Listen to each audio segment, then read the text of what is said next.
The first thing Martha Thorne heard was the scissors closing beside her ear.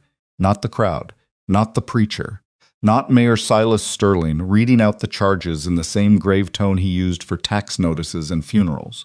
What stayed with her was the thick iron sound of the blades chewing through her hair. She sat in a straight-backed chair on the platform in Oakhaven Square, with her wrists tied loosely in front of her. Not because anyone believed she could escape, but because Silas wanted the rope to be seen. The noon boards under his boots had gone pale with heat. Pine resin bubbled along the edge of the platform. Somewhere behind the feed store, a mule kept stamping at flies, and every few seconds its harness rings gave a small, stupid jingle that made the whole ceremony feel even uglier. Martha had worn her brown cotton dress because it was the only one they had left her. The sleeves were faded at the elbows. One button near the throat was missing. Her hair, usually braided down her back, hung loose because the sheriff's wife had been ordered to comb it out before bringing her to the square. Silas gathered the braid in his fist. "Let Oakhaven remember what becomes of a woman who steals from the people who fed her," he announced. Martha looked past him toward the edge of town. The mountains were hardly visible in the glare. Blue-gray teeth above a line of dust, the scissors closed. Her braid dropped at Silas's polished boot. A sound moved through the crowd, not quite a cheer, not quite a gasp. Martha recognized faces she had known since childhood. Mrs. Bell from the dry goods store, who had once borrowed Martha's morning dress. Mr. Avery, who used to leave apples on the Thorne porch in autumn. Thomas Reed, the blacksmith's son, stood near the back with soot still under his nails and looked as though someone had struck him across the mouth. No one stepped forward. Silas kept cutting. He did it badly. That was part of the purpose. By the time he finished, short clumps of chestnut hair stuck out unevenly around Martha's skull. Sweat ran from her temples and down the back of her neck, where the sun struck skin that had never seen daylight. Reverend Elias Vance stood beside the platform with his Bible tucked against his ribs. He had a thin face and narrow lips, and he smelled faintly of peppermint oil because he chewed the leaves before every sermon. He told the town that public shame protected decent people from corruption. Martha thought of the paper hidden inside the silver locket beneath her dress. That was what Silas was afraid of. Not theft, not indecency, not whatever stories he had fed Reverend Vance until the preacher could repeat them from the pulpit without blinking. A month earlier, Martha had worked 2 evenings a week in the town records office after her father's death left debts on the Thorne homestead. Silas had called it charity. She had been grateful for the wages and too proud to notice how often he asked her to copy land descriptions after dark when the clerk had gone home. Then she found 2 versions of the same boundary ledger. The public copy gave water and grazing rights to 6 small farms west of Cottonwood Wash.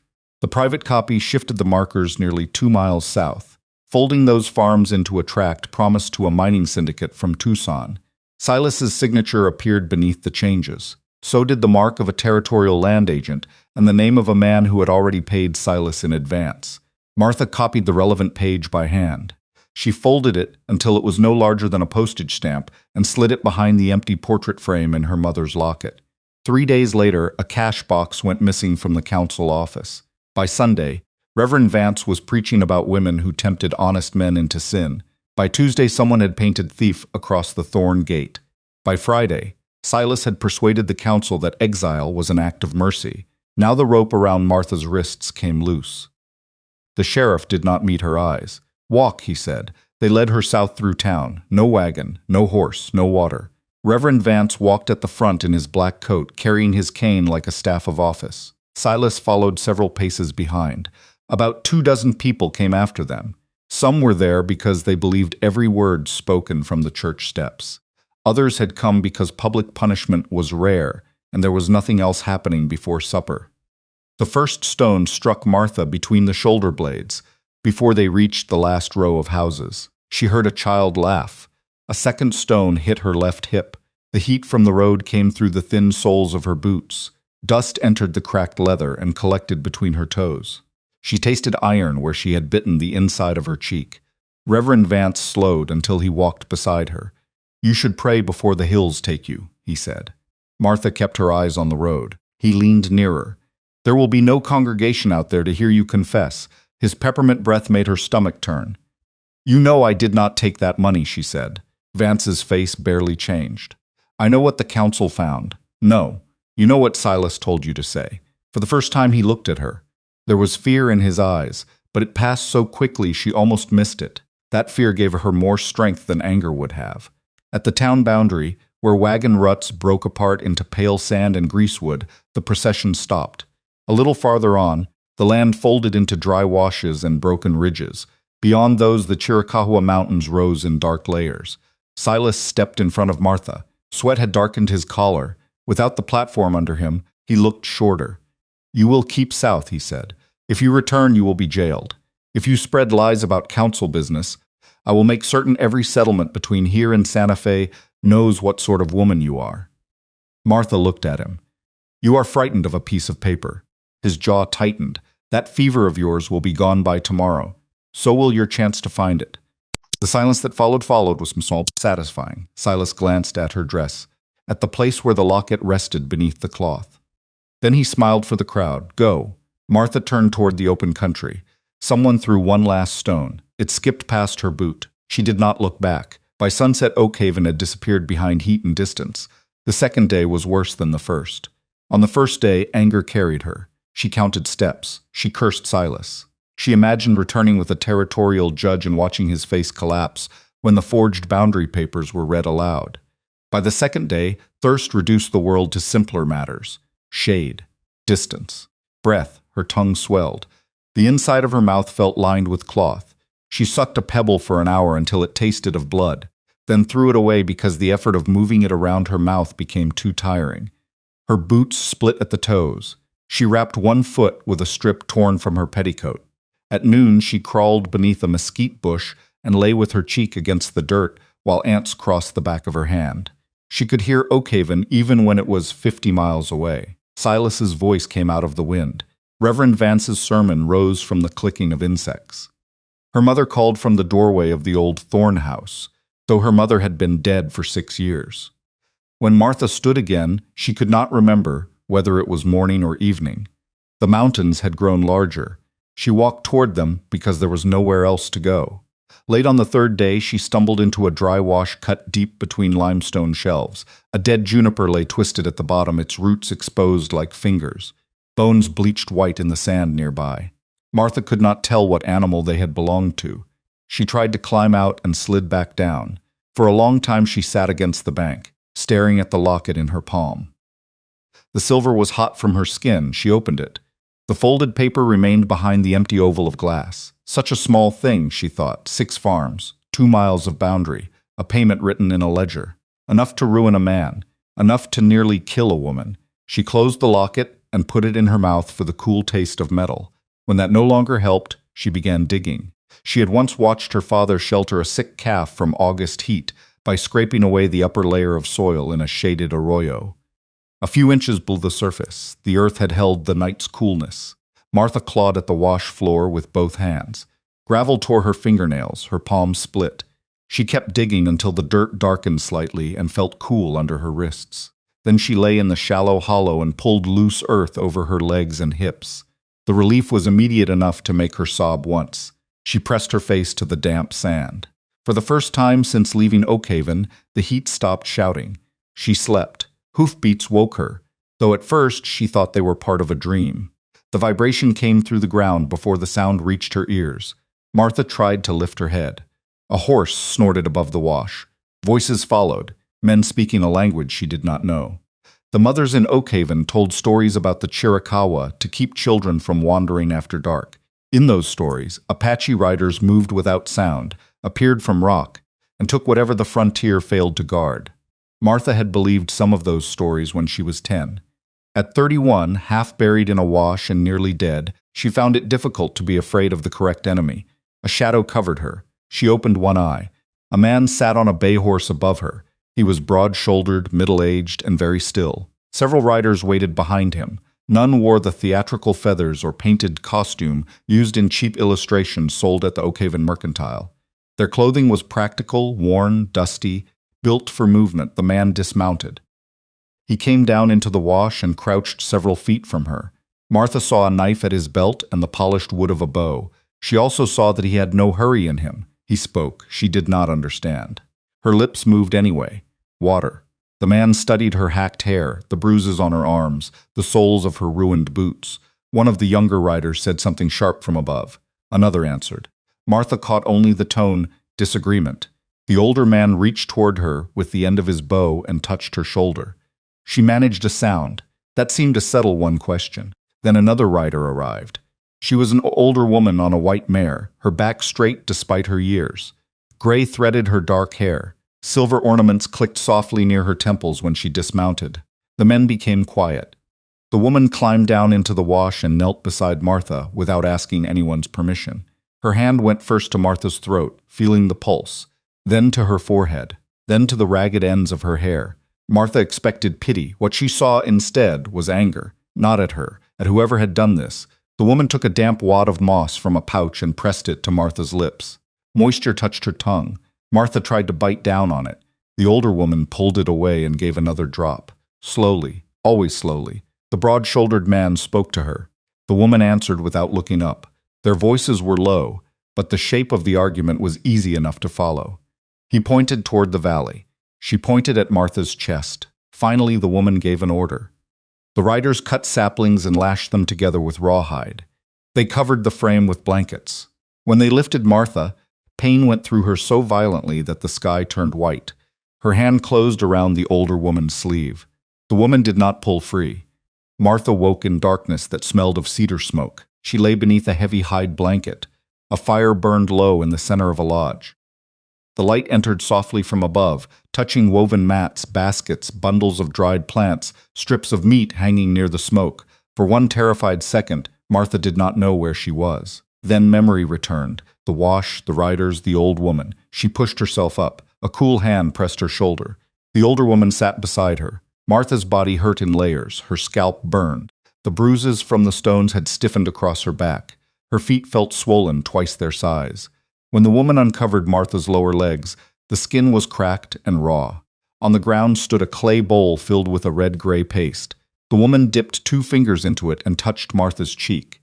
Cold spread across the burned skin. Martha flinched. The woman paused, then let Martha smell the mixture. Wet earth, crushed sage, something bitter underneath. Martha nodded. The woman continued. She worked methodically, covering the worst burns, then wrapping Martha's feet with soft cloth and strips of hide. There was no ceremony in it, no sermon, no demand for gratitude. When she finished, she pointed to herself. Taza-Nzhoni. Martha repeated it poorly. The woman corrected her once. Then Martha touched her own chest. Martha. Taza-Nzhoni repeated the name with care. Outside, a dog barked. A child shouted. Someone laughed. Ordinary sounds. Martha had not realized how much she needed ordinary sounds. Taza-Nzhoni moved to the fire and ladled stew into a wooden bowl. Steam carried the smell of venison, corn, and wild onion. Martha's stomach contracted so sharply she had to bend forward. Taza-Nzhoni set the bowl on a low bench several feet away. She did not bring it to Martha. Martha stared at her. The older woman waited. It took Martha 3 attempts to stand. Her legs shook. She held the lodge pole for balance. Taza-Nzhoni made no move to help. Martha understood. Mercy had brought her here. Living would require participation. She shuffled across the packed earth and lowered herself beside the fire. Only then did Taza-Nzhoni place the bowl in her hands. The first swallow burned her cracked lips. The second warmed her throat. By the 5th, she was crying silently. Taza-Nzhoni pretended not to see. In Oakhaven, kindness often came with a witness. A basket left for a widow would be mentioned at church. A debt forgiven would be remembered aloud for years. Silas had called her records job charity. Each time he reduced her wages. Here a woman who did not know her had spent water, medicine, meat, and blankets without announcing herself as good. Martha finished the stew and held the empty bowl in both hands until her fingers stopped trembling. The next morning she stepped outside. The camp lay in a protected basin among the higher ridges. Lodges and brush shelters followed the shape of the ground rather than forcing straight streets through it. Smoke rose blue in the cold morning air. Horses moved along a natural fence of rock. Children chased one another between fires. Women worked willow strips beside a shallow stream. Men repaired tack, checked bows, cut meat, watched the approaches. Everywhere Martha looked, someone was doing something necessary. She waited for the staring to begin. It did, but not in the way she expected. People looked because she was new. A few looked because she was white. Some looked at her hair. Then they returned to work. A boy running with a ball of knotted hide stopped near her. He looked directly at her scalp. Martha braced herself. The boy pointed to one side of his own head and made a cutting motion with 2 fingers. Martha almost laughed. "Yes," she said, "bad barber." He grinned, though he could not have understood the words, and ran away. That small grin stayed with her longer than it should have. By afternoon, Martha was tired of being a patient. Taza-Nzhoni found her standing near a circle of women weaving baskets. Martha pointed at the willow, then at her own hands. One younger woman, whose name Martha later learned was Sani, pulled the bundle away before Martha could touch it. Sani spoke quickly. Her expression needed no translation. "You are not one of us. You do not know this work. You cost us food." Martha lowered her hand. She had no defense that mattered. Taza-Nzhoni crossed the circle. She took the half-finished basket from Sani's lap, set it in Martha's, and placed a bundle of soaked willow beside it. Sani's mouth tightened. Taza-Nzhoni said one sentence. Sani said nothing more. Martha examined the basket. The pattern looked simple until she tried to copy it. Her first reed cracked. The second sat too loose. The third bent the wrong direction. By midday, the work had become a battle between her patience and the willow. Taza-Nzhoni sat opposite her. Each time Martha made a mistake, the older woman tapped the bad section with one fingernail and waited for Martha to undo it herself. No praise, no mockery. At sunset, Martha had completed perhaps 6 inches of uneven basket wall. Sani picked it up, turned it once, and handed it back. Martha could not tell whether the expression on her face meant contempt or reluctant amusement. The next day they gave her a deer hide. That was harder. The smell nearly made her sick at first. Wet skin, fat, blood dried dark along the edges. Taza-Nzhoni demonstrated how to hold the stone scraper so the edge lifted tissue without slicing through the hide. Martha copied the motion. Nothing happened. Taza-Nzhoni adjusted her wrist. Martha tried again. A ribbon of fat peeled away. Hours passed to the sound of scraping. Her shoulders cramped. Sweat ran down her chest. Flies gathered and were brushed away. Her palms, already damaged from the desert, reopened under pressure. Then the stone edge slipped and cut across the base of her thumb.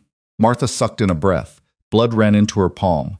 Taza-Nzhoni looked at the wound. She did not take the tool. Martha understood that too. She wrapped the cut with a strip torn from an old cloth, tightened it with her teeth, and resumed scraping. By evening, the hide was clean. Taza-Nzhoni ran her hand over the surface, found one small ridge Martha had missed, and pointed to it. Martha scraped it away. Then the older woman nodded. That nod meant more than the applause of Oakhaven ever had. During those first weeks, Martha learned that belonging could be exhausting. It meant rising when the camp rose, carrying water, sorting roots, mending seams badly until she learned to mend them well, grinding corn until her arms shook, watching children while their mothers worked, cleaning fish, gathering wood, learning which plants eased fever and which ones caused it. She also learned the limits of hospitality. Not everyone welcomed her. An older man named Goyathla refused food from a pot if Martha had stirred it. Sani watched her closely around the children for almost a month. 2 young warriors laughed at her first attempt to ride without a settler saddle. Martha fell twice that morning. The second time, she stood before anyone could offer help and climbed back onto the horse. The laughter stopped. Taza-Nzhoni's son Ju remained the hardest person to read. He was the man who had found her in the wash. He spoke some English, learned through trading and years of dealing with soldiers, though he used it only when necessary. He was responsible for moving the camp, watching the scouts, judging danger, rationing stores when the weather changed. To him, Martha was first and always a risk. One evening, she heard him arguing with his mother outside the lodge. "She brings a trail behind her," he said in English, perhaps because he knew Martha could hear, and perhaps because he wanted her to. A white town does not throw away a woman and forget her. They will come if they want something she has. Taza-Nzhoni answered in Apache. Ju responded with frustration. "She drinks our water, she eats our meat, she cannot move as we move." Martha sat in the dark with a basket in her lap. The words hurt because they were fair.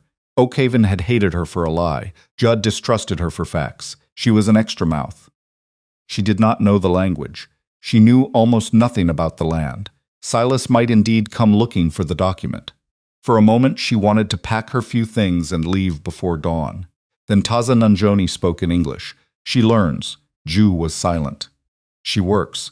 Then the older woman added, "You saw a dead woman in the wash. I saw one who had not stopped breathing." Ju walked away. Taza-Nzhoni came inside. Martha looked down at her hands. I heard him. I know, he is right. Taza-Nzhoni sat beside the fire. Sometimes I do not want to cost you. The older woman looked at the basket in Martha's lap. Then do not. That became Martha's private rule. Do not cost more than you carry. She worked harder. She learned Apache words one object at a time. Water, fire, hide, dear, child, cold, wait. Come, danger. The children were merciless teachers. If she pronounced something badly, they repeated her mistake all afternoon until everyone laughed. Martha began laughing too. Her hair grew enough to lie flat. The bruises faded. The cut on her thumb became a thin white line. Then, one cold morning, Ju told her to come with him. He gave no explanation. They climbed above the camp into broken country, where scrub oak pushed through stone and the wind smelled of pine. Martha wore a borrowed wool wrap and carried the repaired canteen Taza-Nzhoni had given her. The climb quickly exposed how far she still had to go. Ju moved uphill without wasting motion. Martha slipped, caught herself, and climbed again. He never offered a hand. At first she resented him for it. Then she realized he was not testing whether she could accept help. He was testing whether she could move through the mountains without becoming someone else's responsibility. At a narrow saddle, he stopped. Below them lay a basin crowded with cedar and scrub oak. Ja pointed down. What? Martha asked. He said nothing. She looked again. Rock, brush, shadow. Then she saw a branch bent at shoulder height, its pale underside exposed. She descended carefully. Near the branch, pine needles had been pushed aside. In the damp soil beneath them, almost invisible, lay the split print of a deer. Martha crouched. She looked uphill, then toward a dark band of stone at the basin's western edge. Water? She asked. Ju's face did not change. Martha followed the sign. A second track appeared near a boulder, then droppings, still fresh, then a place where mountain mahogany had been browsed. She moved more slowly. At the base of the cliff, water seeped from a crack no wider than a hand. A buck stood there drinking. Martha stopped so quickly her boot slid half an inch. The deer lifted its head. For several breaths, woman and animal stared at one another. Then the buck bounded into brush. Ja came down behind her. You saw, he said. I nearly did not, but you did, that was all. The storm arrived before they could return. Clouds built behind the western ridge, while they were dressing a small deer Ju had taken lower in the basin. The temperature dropped so quickly, Martha's wet sleeves turned cold against her skin. Thunder rolled across the peaks. Ja looked up once and started moving. They could not descend before dark. A shelf of limestone offered the only cover, hardly more than a shallow overhang. Rain struck sideways. Within minutes it turned to sleet. Martha's fingers numbed. Ja pressed against the rock and scanned the slope. He did not tell her what to do. The old Martha might have waited for instruction. This one took out her flint knife. She crawled along the edge of the overhang and cut wet branches from mountain mahogany, then dragged them back. Ja watched for a moment, understood, and began moving stones. Together they built a rough wall across the open side of the shelter. Martha filled gaps with brush. Ja anchored the larger branches with rock. They spread the deer hide across the worst opening. By full dark, the little pocket under the ledge no longer took the wind directly. They sat shoulder to shoulder because there was no room not to. The storm hammered the mountains for hours. Lightning turned the world white through the branches. Water ran down the stone behind Martha's neck. Ja gave her half his dry tinder, and she managed, after 6 attempts, to coax a flame in a hollow protected by his body. When the fire caught, they both laughed once from sheer relief. It was the first time Martha had heard him laugh. The sound surprised her. You do know how, he said. How what? To stay alive. I am learning. He looked into the little fire. That is how. They returned the next morning with the deer across the horse. People gathered as they entered camp. The carcass itself was useful, but Martha understood that something else had changed. Ja laid the deer beside the central fire, spoke briefly to Taza-Nzhoni, then looked at Martha. She did not slow the mountain, he said. Sani translated the rest for her later. The woman had read sign. She had built shelter. She had kept fire in sleet. It was not praise in Oakhaven's sense. No one clapped. But that evening Goyathla ate from a stew pot Martha had stirred. She noticed. He noticed that she noticed. Neither mentioned it. Weeks passed. Taza-Nzhoni began teaching Martha the medicines she used around camp. Some lessons were simple. Cool clay for burns, willow bark for pain, warm broth, and rest for fever. Others depended on judgment Martha did not yet have. She learned to smell roots before using them, to notice swelling, color, breathing, the feel of skin, to ask where pain began rather than where it ended. Taza-Nzhoni made her prepare the red medicine clay again and again. Too much water and it ran too much powdered root, and it tightened hard enough to crack. Martha learned the texture by touch. One afternoon, the older woman pushed the bowl toward her and did not supervise. Martha mixed it alone. Taza-Nzhoni rubbed a pinch between her fingers, smelled it, and nodded, the same nod as the finished hide. Martha smiled. "You have only one compliment." Taza-Nzhoni's mouth twitched. "One is enough when it is true." That night, Martha finally showed her the paper in the locket. She had waited partly because she did not know how to explain, and partly because she was ashamed of how much power Oakhaven still held inside the small silver case. The fire had burned low. Wind moved through cedar outside. Martha opened the locket and unfolded the paper on her knee. Taza-Nzhoni watched. "This is why they cast me out," Martha said. She pointed to the signatures. "Silas changed the land records. Families in Oakhaven think they own their wells and pasture. He promised the same ground to miners. When the papers become legal, the farms will belong to men who have never seen them." Taza-Nzhoni touched the page. "Paper takes land? That is what they believe." The older woman's eyes hardened. Martha continued. "I found the private ledger. I copied this. Then money disappeared and Silas said I stole it. Reverend Vance helped him turn the whole town against me. Why not show them? I tried. Silas said I forged it, and they believed him. Yes, because he was a man?" Martha gave a tired laugh. "Because he was mayor. Because he owned the banknote on half the stores. Because the preacher blessed his words. Because believing me would have required them to admit they were afraid." Taza-Nzhoni studied her face. Now he probably thinks the desert destroyed the proof. Did it?" Martha looked at the page. No. For months she had thought the document was the last part of her old life worth saving. That night she understood it differently. It was not a chain to Oakhaven. It was a weapon Silas had failed to bury. Winter came early. The first snow dusted the higher ridges in late autumn and vanished by noon. The second stayed in north-facing cracks. Then a storm settled over the range for 3 days and locked the canyon under hard cold. Game moved lower. Springs froze at the edges. Children woke coughing. Old people sat close to fires that never seemed large enough. Joe returned from a hunt with less meat than expected and a cut across his cheek from ice brittle brush. "The deer have gone down," he told Taza-Nzhoni.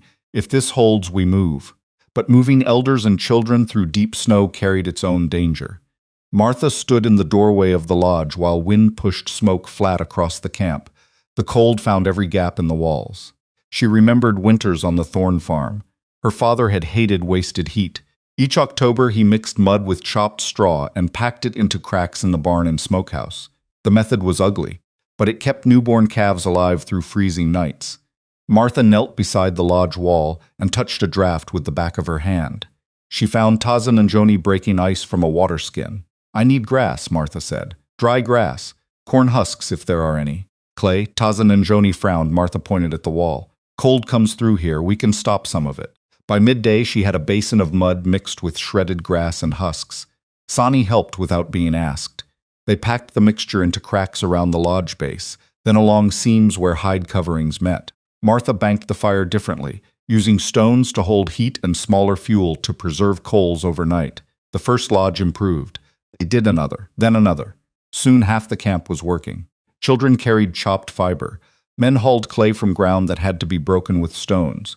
Women mixed and packed the mud with numb hands. The work was filthy. Martha's sleeves froze at the wrists. Mud dried in her hair. Her knees ached from crawling along lodge walls. But that night the oldest postful slept without the wind cutting directly across their blankets. The temperature dropped again. The camp began calling the season the Winter of Bones. Martha heard the phrase first from Sani and understood it without translation. The cold entered joints. It made wood split. It made leather stiff as boards. It made every task slower and every mistake expensive. Martha's knowledge did not solve the winter. No single trick could. Jews hunters still had to find meat. Women still rationed corn. Scouts still kept watch. Taza-Nzhoni treated coughs and frozen skin until exhaustion hollowed her face. But the sealed lodges held enough warmth to matter. Martha showed families how to warm stones near the fire and wrap them in cloth for the oldest sleepers.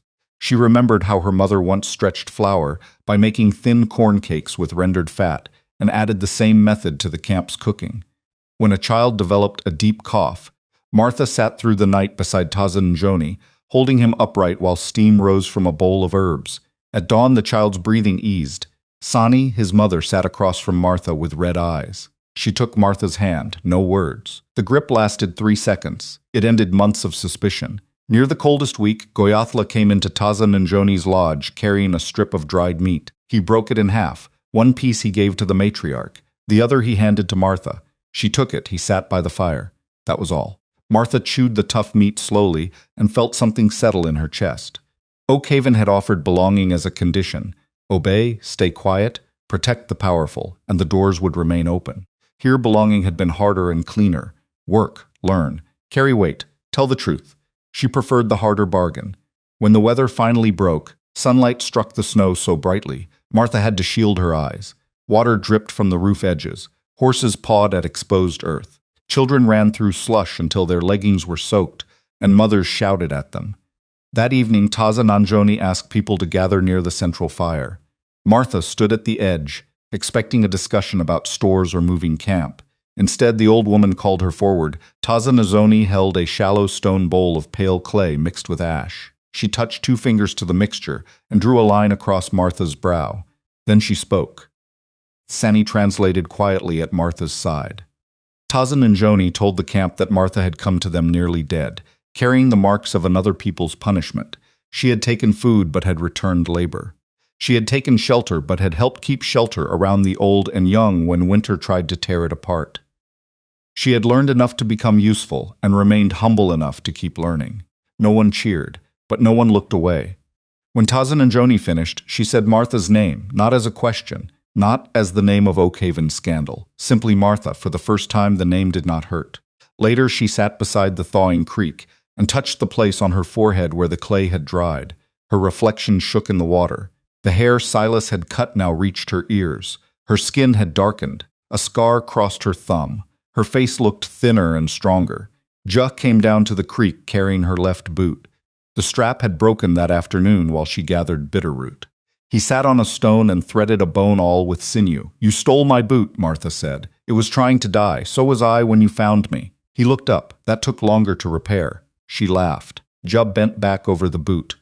The scene felt so ordinary that Martha almost missed its tenderness. He did not make a speech. He did not tell her he had changed his mind. He simply repaired something she needed because he had noticed it was broken. When he finished, they walked above camp while evening came down blue over the ridges. The repaired strap held. Juh pointed to a bright star low in the north. "We watch that one when trails disappear," he said. "Does it always lead home?" "No." Martha glanced at him. "That is not very comforting. It tells direction. People must choose home." They stood in the wind. Below them the fires looked small and steady. Martha thought of Oakhaven's church steeple, the Thorne house, her mother's curtains, the records office with its locked drawers. For months those images had returned with pain attached. Now they felt far away. Juh looked at her. "When I found you, I thought my mother had brought home a ghost. I heard you say so." He nodded, unsurprised. "I was wrong." Martha waited. Juh gave nothing more. She smiled into the dark. "One compliment is enough when it is true." He frowned, not understanding the joke. That made her laugh harder. Spring changed the canyon by inches. Snow withdrew into the highest cuts. The creek grew loud with meltwater. Bitterroot pushed through damp soil, and the women moved farther each week to gather what the warming ground offered. Horses shed winter hair in loose clumps that stuck to blankets and clothing. The children discovered mud and seemed determined to carry all of it into the lodges. Martha found herself busy from first light until dark. There were hides to cure, medicines to prepare, baskets to finish, a weak mare to watch through foaling. 2 elderly women whose winter cough had not entirely left them. The constant usefulness of life pleased her. There was little room for rehearsing old injuries when someone needed water heated or a torn harness stitched before morning. Ju began asking for her opinion. At first it happened only in small matters. Would the lower trail still be muddy by noon? Could the old man with the swollen ankle ride if the horse were led? How much dried corn remained in Taza-Nzhoni's lodge? Then the questions grew larger. When traders passed near the eastern basin, Martha listened to their English and told Juh what rumors mattered. A cavalry patrol had moved north. A new surveyor was asking about timber. Oakhaven's bank had stopped extending credit to 2 ranchers. The territorial office in Tucson was reviewing water claims. Each piece told her the valley was changing. One trader mentioned Silas Sterling. "He's nervous," the man said while accepting coffee from Martha near the edge of camp. "Nervous men talk. He says you stole town money and ran off with Apache. Says he's considering a legal expedition to recover stolen records." Martha handed him his cup. Did he call them stolen records or stolen money? The trader thought. Records. Ja, listening nearby, caught the shift in her face. After the trader left, he asked, "That matters?" "Yes." "Why?" "Because for months he said there were no records. If he is now claiming I stole them, he is admitting they exist." Ju considered this. "Your people trap themselves with words. Constantly. Why do they use so many?"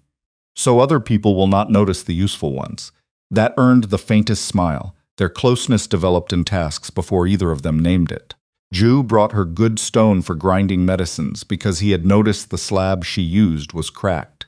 Martha repaired a tear in his winter cloak without asking.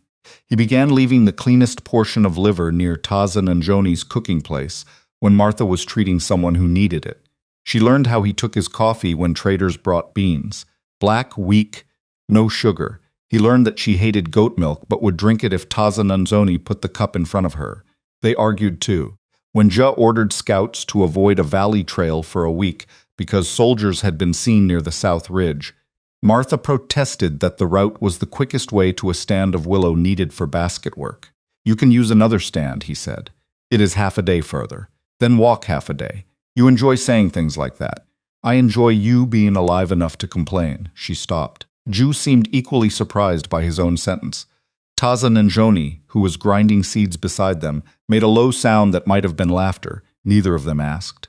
One evening, after a long day repairing a roof frame damaged by wind, Martha sat by the creek washing mud from her hands. Ja came down carrying 2 strips of roasted venison wrapped in cloth. He sat beside her. For several minutes they ate without speaking. The canyon walls held the last orange light. Water moved over stone with a quiet persistence. Martha said in Oakhaven, silence with a man meant something was wrong. Ja chewed. Here it usually means no one has anything foolish to say. He nodded. Better. She looked at him. Did you ever think I would stay? No. The answer came so quickly she laughed. Not even after the storm? I thought you might stay until you became strong enough to leave. And now? Jewel looked across the creek. Now you leave when you want and return when you choose. Martha understood the gift inside the words. No one in Oakhaven had ever described freedom to her so plainly. Her father loved her, but even he had assumed she would marry and remain within a day's ride. The church told her where a woman belonged. Silas told her what happened when she stepped outside the place assigned to her. Ju's answer contained no demand. Stay because you choose. Return because you choose. Martha dipped her hands into the cold creek. I keep returning, she said. Yes, they sat until the light was gone. The scout arrived 3 weeks later. He came in fast from the southern ridge, his horse breathing hard. Work across the camp slowed before he had even dismounted. Josh met him near the central fire. The report was given in Apache, but Martha understood enough numbers now to follow. 7 riders, 1 gray stallion, white cloth tied to a stick. Her stomach went cold. Silas, she said. The scout nodded when she described the horse. Tall gray, 1 white stocking on the near foreleg. Taza-Nzhoni came out of her lodge. Martha touched the locket under her tunic. The paper was still there, wrapped now in a thin layer of oiled cloth to protect it from sweat and weather. Ja gave orders. Children were moved toward the deeper shelters. Men took positions where they could watch the canyon entrance without being seen. Fires continued. Women continued their work. The camp did not panic. That steadied Martha more than anything. Silas had always depended on the panic of others. He arrived near sunset. The gray stallion looked thinner than Martha remembered. Dust covered its flanks. Silas's black coat had gathered enough trail dirt to lose its shine. He carried a white handkerchief tied to a branch, but 6 armed men waited beyond the narrow entrance where the canyon widened. Martha was scraping a hide when he rode into the clearing. She did not put down the knife. For several seconds he stared as though trying to reconcile 2 women. The one he had sent barefoot into the desert had been pale, bleeding, shorn, and half mad with humiliation. The woman before him wore buckskin darkened by work. Her hair touched her jaw. Her forearms were brown from sun. A scar crossed her left thumb. She stood without seeking permission from anyone. Silas's mouth curled. So it is true. Martha set the hide aside. What part? That you have chosen this. She glanced around at the children disappearing behind a lodge, Sani kneeling beside a cooking fire, Taza-Nzhoni standing near the central hearth, Ja watching from 10 paces away. Yes, Silas dismounted. The smell of his pipe tobacco reached her before he did. For an instant, Martha was back in the records office at night, Silas standing too close behind her while she copied property descriptions. Her chest tightened. Then Taza-Nzhoni placed a hand on her shoulder. The memory broke. Silas saw the gesture. His expression sharpened. "You do understand," he said, "that whatever game these people are playing, you remain subject to the laws of Oakhaven. Oakhaven exiled me. The council can reverse its judgment. How generous. I came to offer you a path back." Martha almost admired the sentence. He had walked her out under stones with no water. Now he called return an offer. "What do you want?" she asked. Silas lowered his voice. "The records you took." There it was. Not the missing money, the records. Martha saw Ju's eyes shift slightly. He had caught it too. "I thought I invented them." Silas's face hardened. "Do not be childish. I thought I was a fevered liar who forged papers to destroy an honorable mayor. We can discuss old misunderstandings later." "No, we can discuss them now." Behind Silas, one of his men shifted in the saddle. Martha recognized him as Caleb Avery, whose family grazed cattle west of Cottonwood Wash, on land named in the hidden deal. Silas noticed where she was looking. His voice dropped further. "Give me what you took, Martha. You can have the Thorne house returned. Your father's debts will be marked paid. Reverend Vance will speak publicly on your restoration. And the farms? What farms? Caleb's family, Widow Miller's, the Bells, the Hawks, the Western Wells." Caleb Avery sat straighter. Silas snapped, "This is not the place. It became the place when you rode here." Ju stepped forward. He had worn no visible weapon except the knife at his belt, but Silas stopped moving. Ju spoke in English. "She stays." Silas laughed once. "This does not concern you." Ja looked around the canyon. "You came to my home with armed men. It concerns me. She belongs to Oakhaven." Martha felt the old anger rise, but Ja answered before she could. "She belongs to herself." Silas stared at him. Ju continued, slow enough that every word landed. "When we found her, your town had left her without water. Her hair was cut. Her body was broken.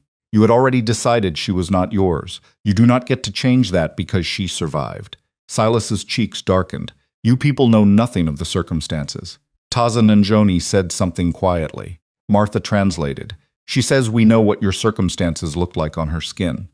A few people in camp smiled. Silas did not. He reached into his coat and removed a folded paper sealed with red wax. "I have an order from the Oakhaven Council authorizing recovery of stolen municipal property." Martha held out her hand. Silas hesitated, then gave it to her. The document had no territorial seal, no judge's signature. It was a council resolution written by Silas's clerk. She handed it back. "This authorizes you to impress men who already agree with you. It authorizes me to return." Ju's voice became flat. "If you return with armed men, we will not call it a visit." Silas looked at Martha one last time. The confidence left his face for a heartbeat. Then hatred took its place. "You have made your choice. Yes, you will regret it." Martha looked at the 6 riders beyond him. "No, I already regret believing you once." Silas mounted and left. No one relaxed until the scouts reported that all 7 riders had crossed the southern ridge. That night, Ju called a council. Martha was invited to sit inside the circle. Months earlier, she would have stayed near the edge without being asked. The difference was not lost on her. Ja laid out the problem simply. Silas would come back, maybe with 15 men, maybe 30. He could recruit from Oakhaven, nearby ranches, perhaps even claim he was forming a legal posse. Some men argued for moving the camp. Others argued for striking Silas before he could gather strength. Taza-Nzhoni listened. Martha kept silent until Ja looked at her. "You know him, yes. What will he do?" "He will lie to different men in different ways." A murmur moved around the circle. Martha continued. "To Oakhaven he will say, 'I am a thief held against my will.' To ranchers he will say the mountains are unsafe. To men who want land he will promise land. To men who hate Apache he will promise a righteous fight. He does not need them to agree on why they come. He only needs them moving in the same direction." Ju nodded. "And if we leave, he calls it victory. Then he comes back for the water and timber." One warrior spoke rapidly. Ju translated. "He says then we fight." Martha looked at the fire. "If you fight him on the open ground, his rifles help him. If you kill his men, Oakhaven will call them martyrs and send more. What do you propose?" Ju asked. "Make his own men stop believing him." That sounded too easy when spoken aloud. Martha took the locket from her neck and opened it. She laid the copied page in the center of the council. This paper matters to them. The names matter. The farms matter. Half the men Silas can recruit have families tied to what he stole. Ju looked down at the English writing. They must hear it. Yes, will they? If they are frightened enough to listen. That was the beginning of the plan. For 2 days, scouts watched the southern routes. Martha walked the approaches with Ja and 3 warriors, showing them how Oakhaven men traveled in groups. She knew the habits because she had grown up around them. Riders preferred visible trails, distrusted narrow shelves, stopped often to argue, and hated moving after dark unless a lantern marked the way. Ju knew the land. Together they chose a dry wash with steep sides and 2 narrow exits. Loose rock already crowded the slopes. No one needed to create an avalanche. They only needed enough controlled obstruction to block horses from leaving quickly. Martha objected when one young warrior suggested dropping boulders directly onto the column. "We are trying to break Silas," she said, "not bury boys who followed him because he promised them a ranch." The warrior looked to Ja. Ja said, "She is right." The goal became containment, noise, dust, fear, no unnecessary killing. Martha understood then how deeply she had changed. Months earlier, imagining Silas dead had comforted her during the walk into the desert. Now his death seemed almost too simple.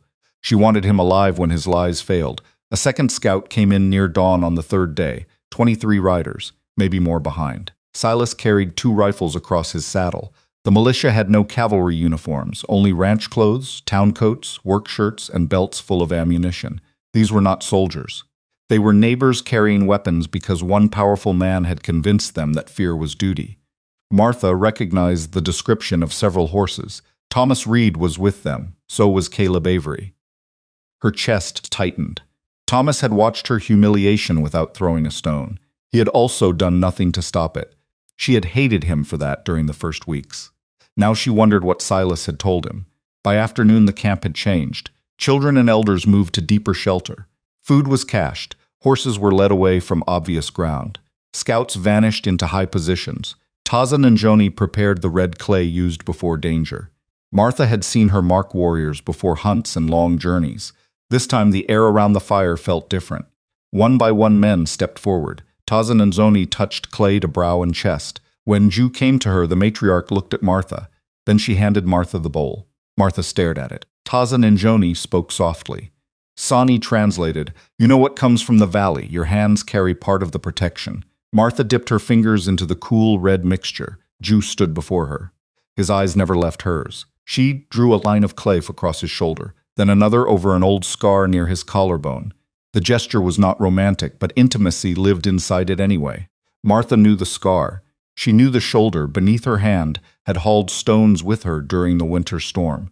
She knew the man would place himself between danger and the camp without expecting praise. "Come back," she said quietly. Ja answered, "Stay where you can." "That is not the same promise. It is the one I can make." Martha pressed one final mark over his heart, "Then make it well." He covered her wrist briefly with his hand. Taza-Nzhoni watched them both and said nothing. Near sunset, Martha climbed to a limestone shelf above the chosen wash. The Oakhaven column appeared as dust first. Then metal flashed, then horses. Silas rode at the front. He had put on his good black coat again. From a distance it almost restored the old illusion. Martha stood where he could see her. She did not hide her face. When Silas spotted her, he raised an arm and shouted. The wind carried only fragments. "Thief. Prisoner. Come down." Martha remained in place until the first riders entered the wash. Then she disappeared behind the ridge. The militia followed. They did exactly what she expected. The narrow ground forced the riders closer. Men at the rear pushed forward because they could not see what delayed the front. Horses disliked the steep sides and the smell of hidden people. Voices became louder. Silas shouted orders nobody followed cleanly. When the center of the column reached the deepest part of the wash, a rock clattered from above. Every head turned. Then controlled slides of loose stone came down behind the last riders and ahead of the first. Not enough to crush men, enough to block horses. The canyon exploded with noise. Animals reared. Men cursed. Rifles came up toward empty ridges. Dust swallowed half the wash. From above, Apache warriors appeared at positions the militia had failed to notice. Bows and rifles covered the trapped column. No one fired. Ja's voice carried from the rim. "Put weapons down." Silas spun in the saddle. "Fire!" he shouted. No one did. Martha stepped into view. She stood beside Joe with the locket in her hand. "Caleb!" she called. The young rancher looked up through dust. "Ask Silas what happened to your west boundary." Silas shouted over her. "She is trying to divide us." Martha called another name, Thomas Reed. "Ask him why Widow Miller's note was called early." Thomas lowered his rifle slightly. "Ask him who bought the land after the bank took it." Silas's face went white beneath the dust. Martha climbed down along a side path until she stood above the basin floor, but close enough to be heard without shouting. Juk came with her. 2 warriors remained higher. Silas pointed his rifle. Ju raised his own weapon. Martha stepped between their lines of sight. "If he shoots me," she said to Ju, "you may revise the plan." Silas's rifle barrel shook. "Get out of the way, no." Martha, no more speeches, no more sermons, read. She unfolded the paper. Silas looked at it as though it were a snake. Martha handed it to Thomas instead. Thomas climbed from his horse. His hands shook as he took the page. He had learned his letters beside Martha in the Oakhaven schoolroom when they were children. She knew he could read a ledger. "Read the names," she said. Silas moved toward him. Caleb raised his rifle, not at the Apache on the ridge, but across Silas's path. "Hold," said. The entire wash went quiet. Thomas read. At first his voice was weak, then stronger. He read the altered boundary numbers, the syndicate payment, Silas's commission, the list of parcels scheduled for transfer once the next territorial survey was approved. Caleb's family land was there. Widow Miller's was there. The Bell Orchard, the Hawk Well, 2 communal grazing tracts, a right-of-way Silas had quietly sold to a railroad survey company, even though the town still used it for cattle drives. Men in the wash began asking questions. Silas answered too quickly. The copy was false. Martha forged it. The original had different language. The payment was for town development. The widow had defaulted honestly. The miners would bring jobs. Each defense contradicted the last. Martha listened until he trapped himself completely. Then she said, "You told Reverend Vance no such paper existed." Silas stopped. "You told the council I invented the boundary change." No answer. "You told these men I stole town records." Still no answer. "So which is it? Did I invent it or steal it?" A low sound moved among the militia. Not anger yet. Recognition. Silas turned toward the riders. "Do not let a corrupted woman in a band of hostiles." Hostiles? Caleb interrupted. He pointed at the ridges. "They could have killed every one of us 10 minutes ago." No one argued. Thomas folded the paper carefully. He looked at Martha. "I should have stopped them that day." The apology came from nowhere. Martha's throat tightened, but she did not let the moment turn away from Silas. "Yes," she said. "You should have." Thomas took the blow without defense. Then he faced Silas. "We are done." One by one rifles lowered. Silas looked around as the structure of his authority failed. He had always ruled through shared belief. The council believed because the church believed. The church believed because respectable families believed. Respectable families believed because no one wanted to be the first person to say the mayor lied. Now the belief vanished in front of him. He reached inside his coat. Several rifles snapped up. Slowly, Silas pulled out a leather pouch. Gold shifted inside. He looked at Martha. "Come with me," he said. The words were quiet enough that only those nearest heard. Martha stared. "I can make this disappear. The debt, the accusations, everything. Take the gold. Go to California if you do not want Oakhaven. Give me the page and start again." She almost pitied him. He still believed every human problem had a price. Martha took the paper from Thomas. She folded it, placed it back in the locket. Then she looked at the pouch. "Keep it," Silas swallowed. "You could be comfortable." "I am. You live in dirt. So do you. You simply put boards over yours." Someone laughed. Silas's face twisted. Martha stepped closer. "You did one thing for me that I will not forget." He looked confused. "You sent me away from you." She turned her back. Behind her, the militia began clearing stones from the lower exit. No one asked Silas's permission. By full dark, they were leaving in small groups. Thomas and Caleb rode together. 2 men made Silas walk while they led his horse. Whether they intended to take him back for a council hearing, a beating, or merely public disgrace, Martha did not ask. She had learned that not every ending needed her hand on it. The mountain had done enough. The victory did not feel like victory once the noise faded. A frightened horse had thrown one of the Oakhaven men against the wash wall during the confusion. His shoulder sat wrong and his face had gone gray with pain. Another man had cut his palm badly on a sharp stone while clearing the blocked exit. Caleb Avery wanted to leave both injuries for the ride home. Martha stopped him. The shoulder will worsen if it rides that way. Caleb glanced toward Ja as though waiting for permission. Ja looked at Martha. You know it? Taza-Nzhoni showed me twice. The injured man recognized her as she knelt beside him. His name was Samuel Pike. He had been in the square on the day of her exile. Martha remembered his face near the well. She could not remember whether he had thrown a stone. He remembered enough for both of them. I did not come to kill you, he said through clenched teeth. Martha examined the shoulder. That makes setting this easier. He stared at her. She had Sani bring rolled cloth and a strip of softened hide. Two men held Samuel steady. Martha explained what she was about to do because Taza-Nzhoni always warned conscious patients before pain. It will hurt. Samuel gave a weak laugh. That seems fair. No pain is not a debt. She set the shoulder. Samuel cried out once and nearly kicked Thomas in the knee. Afterward, Martha bound the arm close to his chest and made him drink water slowly. Samuel looked at her as if the person kneeling before him created a problem he could not solve. You could have left me. Yes. Why didn't you? Because I know what being left feels like. She stood. That answer followed the Oakhaven men out of the wash. By the time the last rider disappeared, night had settled between the ridges. Jews people reopened one route fully and left the other partly blocked until scouts confirmed the militia had gone beyond the southern flats. Thomas stayed behind. Martha found him near a scrub oak with his hat in both hands. In childhood, he had been taller than she was and proud of it. Now, standing on ground he did not know, he looked young again. I meant what I said, he told her. About the square? Yes. Martha waited. Thomas swallowed. I knew something was wrong, not the land paper. I did not know about that, but the money charge came too fast. My father said Silas had already decided the punishment before the council met. And you said nothing? No, why? Thomas looked toward the dark path where the others had gone. Because I was afraid they would turn on me. Martha's anger rose, then settled. There was no pleasure in hearing him admit it. Only confirmation of what she had already learned. They might have, I know. You could have stood beside me anyway. Yes. This time he did not add an excuse. That mattered. Thomas reached into his coat and pulled out the paper Silas had carried earlier. The false council order authorizing Martha's recovery. He tore it in half, then again. I am going back, he said. Caleb too. We'll call a meeting before Silas gets his story straight. The copy you showed us.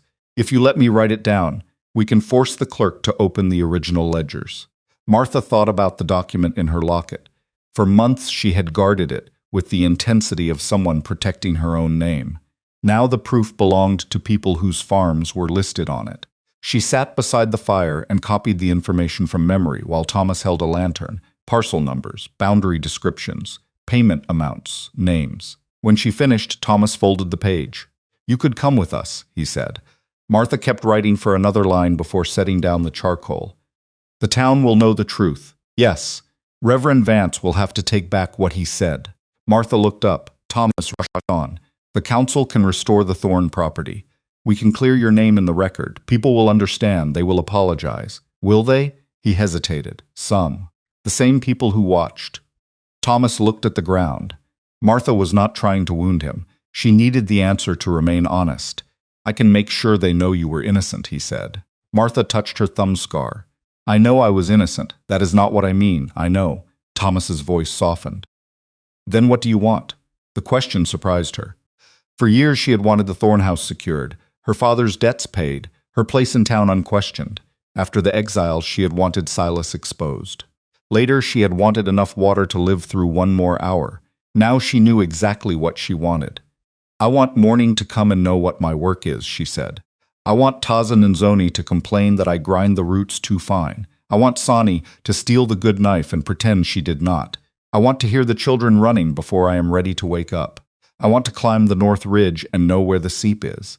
I want to sit beside a fire where no one needs me to be ashamed before they will call me decent.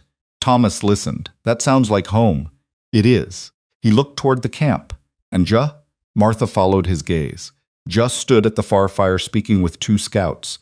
Even at that distance she knew his posture, the slight tilt of his head when listening, the way he kept one hand near his belt without touching the knife. He is part of it, she said. Thomas nodded slowly. I suppose that answers another question. What question? Nothing. Martha almost smiled. You were never good at lying. No. That appears to be a requirement for town office. She laughed despite herself. Before dawn, Thomas mounted his horse. He held out his hand. Martha took it. "I cannot repair what happened," he said. "No, but I can tell the truth about it." "Yes. Will that matter?" "To the people who still live there, it might. To you?" Martha looked east, where the sky had begun to pale. "It matters that you do it. I do not need to go back to watch." Thomas left. Martha stood until the sound of his horse disappeared. Joe came beside her. "He asked you to return." "Yes, you said no." "Yes." Joe was quiet. Martha turned. "You seem surprised. I do not decide what you choose, I know. That is why I waited." "For what?" "To learn whether this was a place you stayed because you had nowhere else." The honesty of it touched something deep in her. Martha stepped closer. "I had somewhere else 5 minutes ago." Drew's eyes changed. "And I am still here." He reached for her hand. It was the first time he did so with no practical reason. His palm was rough and warm. Martha let her fingers close around his. They stood that way until Taza-Nzhoni shouted from her lodge that if two healthy people had enough time to stare at sunrise, they had enough time to bring water. Martha laughed so hard she had to bend forward. Drew looked offended. "You understand more words now," he said. Unfortunately, they carried water. The camp spent the next day restoring what had been disrupted by the threat of attack. Cleched food came back. Horses returned. Children were released from deeper shelter and immediately began asking exaggerated questions about the militia. One boy insisted there had been 100 Oakhaven men. Another said Drew had frightened them all away with one look. Sani's son claimed Martha had thrown Silas over a cliff. Martha corrected him. "Not even a small cliff?" he asked. "Not even a ditch." He looked disappointed. By evening, normal work had resumed. That normalcy felt more satisfying than celebration. 3 nights later, Taza-Nzhoni called Martha into her lodge. The matriarch had spread a soft buckskin belt across her knees. The leather was old, darkened by years of use. White, blue, and red beads formed narrow geometric bands along its length. Martha sat. Taza-Nzhoni did not begin immediately. She ran her thumb over one worn edge, perhaps remembering hands that had touched it before. "This was my mother's," she said in slow English. Martha waited. "Before that, her mother." The older woman lifted the belt. Martha's throat tightened. "Taza, listen." Martha closed her mouth. "When you came, you were dying. I did not know if you were good. I did not know if you were trouble. I knew only that leaving you there would make us smaller." Martha looked down. "You worked because you believed you owed us." "I did. You do not owe us now." The words struck harder than expected. Taza-Nzhoni continued. "You carried wood you learned. You kept heat around the old ones. You sat with sick children. You went into the high country and returned. You stood when your enemy came. You used what you knew to protect people who were not born your people." She placed the belt in Martha's hands. "Blood makes one kind of daughter. Choice makes another." Martha stared at the beads until they blurred. Her first instinct was to refuse. The belt was too old, too important, too much. Taza-Nzhoni saw the refusal forming. "Do not insult my mother by telling me I choose badly." Martha laughed through tears. "That is unfair." "Yes." The older woman leaned forward and fastened the belt around Martha's waist herself. Then she put both hands on Martha's shoulders. "My daughter," she said. Martha closed her eyes. No judge had restored her name. No preacher had withdrawn a word. No council had voted. The acceptance still felt more official than anything Oakhaven could have written in a book. When she stepped outside, people were waiting. Not a formal crowd. No platform, no ceremony Martha could recognize. Just the camp gathered near evening fires, looking at the belt. Sani smiled first. Goyathla nodded. One of the young warriors who had laughed when Martha fell from the horse touched 2 fingers to his chest. The children rushed her because they had less interest in dignity and wanted to inspect the beads. Martha let them, just stood behind them all. His eyes moved from the belt to her face. "She chose you," he said later. "Yes, she does not do that easily. I have noticed." They walked to the creek after supper. Martha told him what Taza-Nzhoni had said. Drew listened. Then he said, "My mother has been calling you daughter when you are not in the room for many months." Martha stopped. "What? I thought you knew." "I did not. It was obvious. To you." Just shrugged. Martha picked up a pebble and threw it at him. He stepped aside. "You missed. I was being kind. Your town already taught you stones." The joke stopped them both for half a second. Then Martha laughed.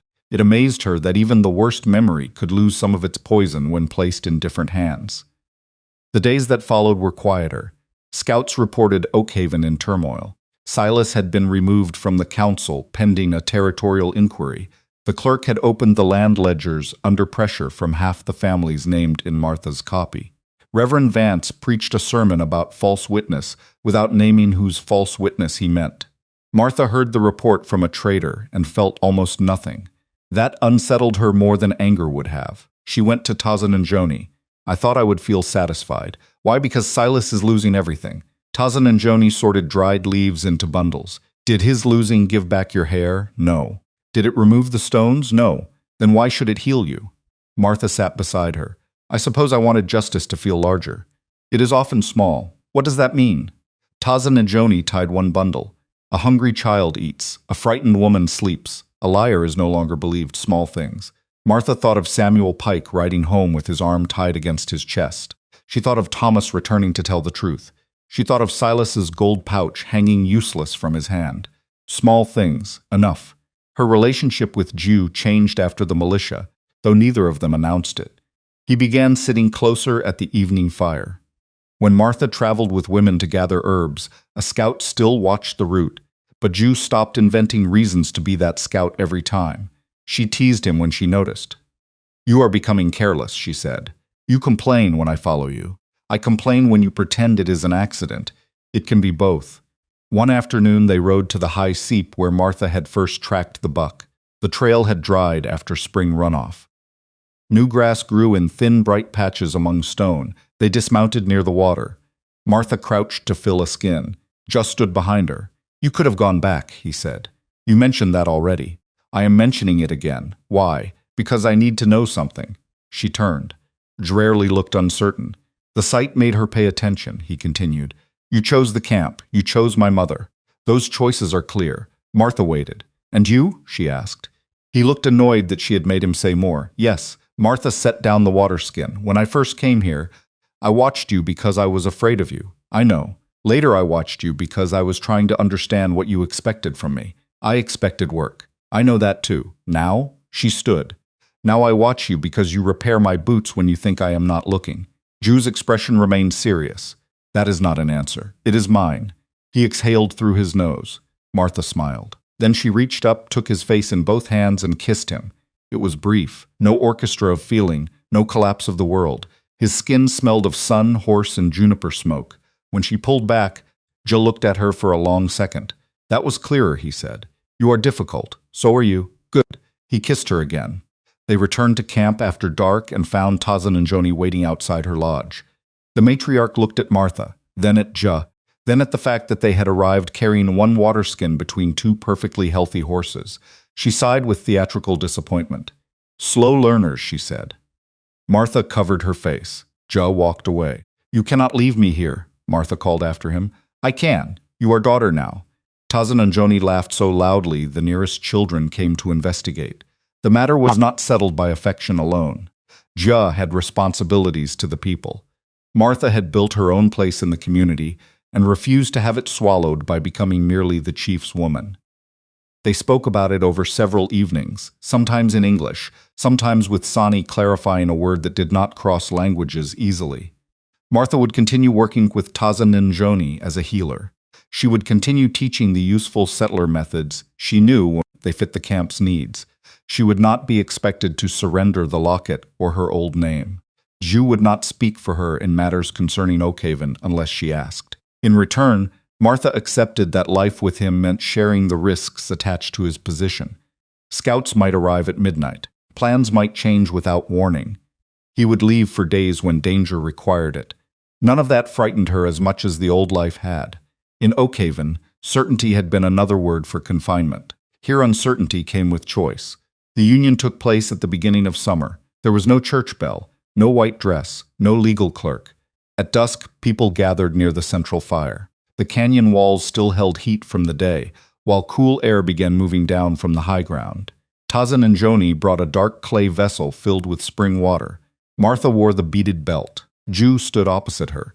The matriarch spoke first to the people, then to them. Martha understood most of it without help. A household was not a cage. Two people did not become one person. They became two people responsible for keeping the same fire alive. The word struck Martha with such force that she had to lower her eyes. Taza-Nzhoni handed the vessel to Jill. He drank and passed it to Martha. The rim was cool against her mouth. The water tasted faintly of stone. She drank. Then they both placed a hand around the vessel and poured the remaining water into the earth beside the fire. Children leaned forward to see. Someone began a low song. Others joined. Jha touched his forehead to Martha's. No vow could have been simpler. No vow could have felt more binding. That night, inside the lodge they would share. Martha sat near the hearth while Ju added wood to the fire. She took off the silver locket and held it in her palm. For the first time since Oakhaven, she considered putting it away. Ju noticed. "You do not need to remove it." "I know." "Then why?" Martha opened the case. The copied page remained inside. "I carried this because it proved I was not what they said." Jha waited. "Now I know without it." She folded the paper again and returned it to the locket. "But not yet." Jha nodded. "Not yet is still a choice." Martha put the chain back around her neck. Outside, the camp quieted one fire at a time. She lay down beside a man who had once argued that saving her was a waste of water. The thought made her smile in the dark. "What?" Jha asked. "Nothing, you are laughing." "I am remembering what you called me." He was silent. "Ghost," she whispered.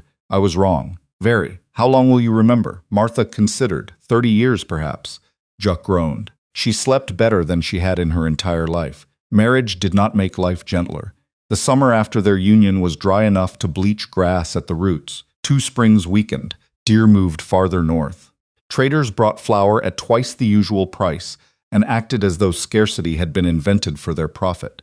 Martha discovered quickly that love expressed itself less often in declarations than in irritation. Jha left wet moccasins too close to the fire and ruined a pair. Martha stored bitterroot in the wrong basket and spent an hour blaming Sani before finding it herself. Jha had a habit of waking before dawn, then moving around the lodge with the stealth of a man, convinced he was making no sound, while knocking into every wooden object they owned. One morning Martha sat up after he bumped the water vessel for the 3rd time. "If the militia returns, I hope you move more quietly than this." Jha stared at the vessel. It moved. By itself? Yes. She threw a rolled blanket at him. The ordinary quarrels pleased her more than she expected. In Oakhaven, conflict between husband and wife was supposed to remain hidden behind curtains and polite voices. Here she could tell Joe he was being foolish, and the roof did not fall in. He could tell her she was exhausted and stubborn, and she did not hear Silas's judgment inside the words. Their life had edges, but it did not have bars.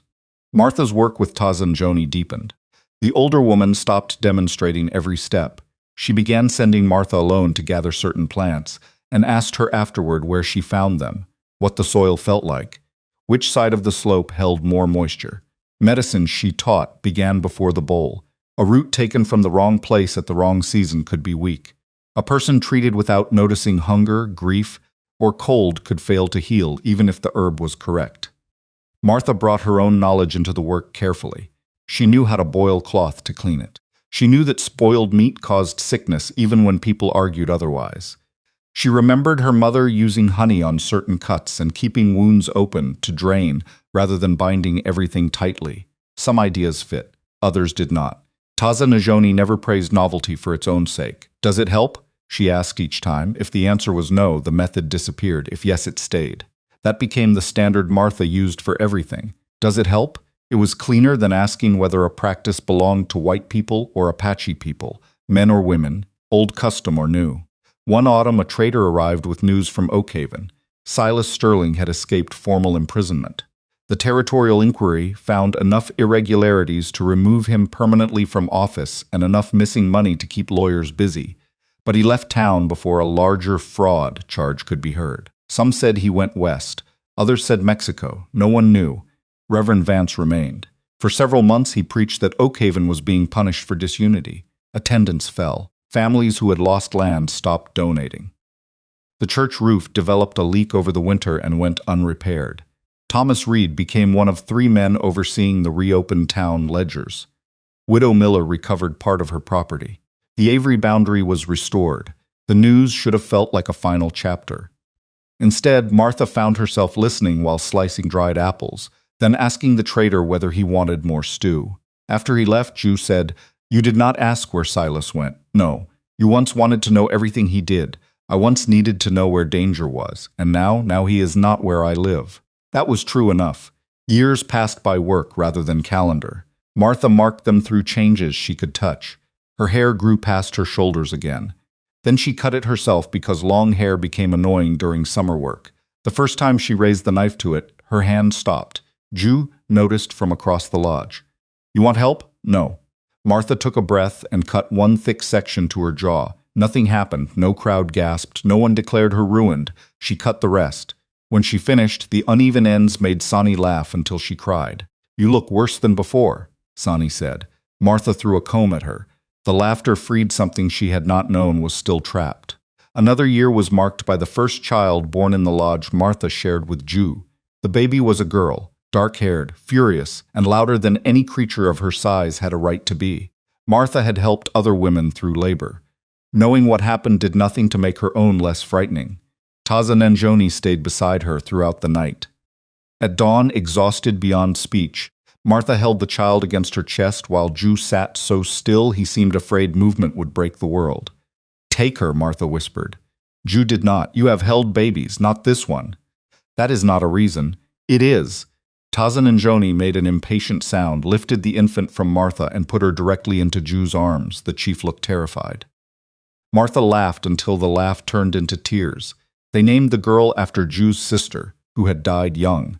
Martha also gave her an English middle name from her own mother, not because she wanted to drag Oakhaven into the lodge, but because not everything from the old life had been poison. That distinction mattered. For a long time, Martha had believed healing required burning every bridge behind her. Motherhood taught her something different. She could keep what had been good without reopening the door to what had harmed her. Her mother's lullaby could survive even if Oakhaven's judgment did not. Her father's stubborn care for animals could remain even if the Thorne house belonged to someone else. The English language could be useful without ruling the lodge. The locket could hold memory without deciding identity. Their daughter grew among many hands. Sani corrected her manners. Taza-Nzhoni taught her plants. Jup taught her to ride before Martha believed she was old enough. Martha argued fiercely and lost. "She is too small," Martha said as the child sat on a patient mare with Jup's hand on the rein. "She is sitting. She is 4. She has been 4 for a long time. Since winter. That is a long time to a 4-year-old. Martha glared. Their daughter grinned from the saddle. "Do not encourage him," Martha said. The child encouraged him. The question about Martha's hair came when the girl was 8. They were cutting one another's hair outside the lodge because summer heat had arrived early. Martha trimmed the ends from her daughter's braid, and the child watched the knife with unusual seriousness. "Did someone really cut all yours off?" Martha's hand stopped. Children in camp knew pieces of the story. Adults rarely told it in front of her, but stories moved anyway. Yes. Why? Because they wanted me to feel ashamed. "Were you?" Martha considered the answer she wished were true. "For a long time," her daughter frowned. "But you did not do the bad thing." "No." "Then why were you ashamed?" Martha sat back on her heels. There were questions adults made complicated because children saw the simple wound too clearly. "Because many people said the same lie at once," she said. "And because people I loved stayed quiet. Sometimes a lie feels heavy when enough hands put it on you." The child touched Martha's hair near the jaw. "Does it still?" "Not much." "Why not?" Martha looked across the camp. Sani was arguing with someone over a cooking pot. Ju was repairing a bridle. 2 boys were chasing a dog that had stolen dried meat. "Because I found people who cared more about what I did than what others called me." Her daughter thought about that, then turned around so Martha could finish trimming her braid. After a minute, she said, "If someone cuts my hair to shame me, I will bite them." Martha laughed. "Try leaving first, then bite? We will discuss it with your father." From across the fire, just said, "Bite." Martha threw the comb at him. The child remembered that answer for years. Martha remembered the question. It taught her that surviving shame was not enough.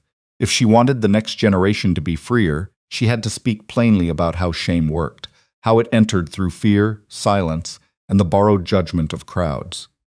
She did not want her children to believe strength meant never being hurt. Strength, she had learned, was knowing hurt did not get the final word. More children came into their household over the years in different ways. One was a nephew who stayed after his father was killed far from camp. Another was a little boy whose mother needed help through a long illness, and who simply never stopped sleeping near Martha's fire even after the illness passed. The lodge grew crowded, noisy, and full of objects no one admitted leaving on the floor. Martha became a mother not through one ceremony or one line of blood, but through repetition. Wash this face, bind that knee, share the meat evenly, make the older child apologize, make the younger child tell the truth.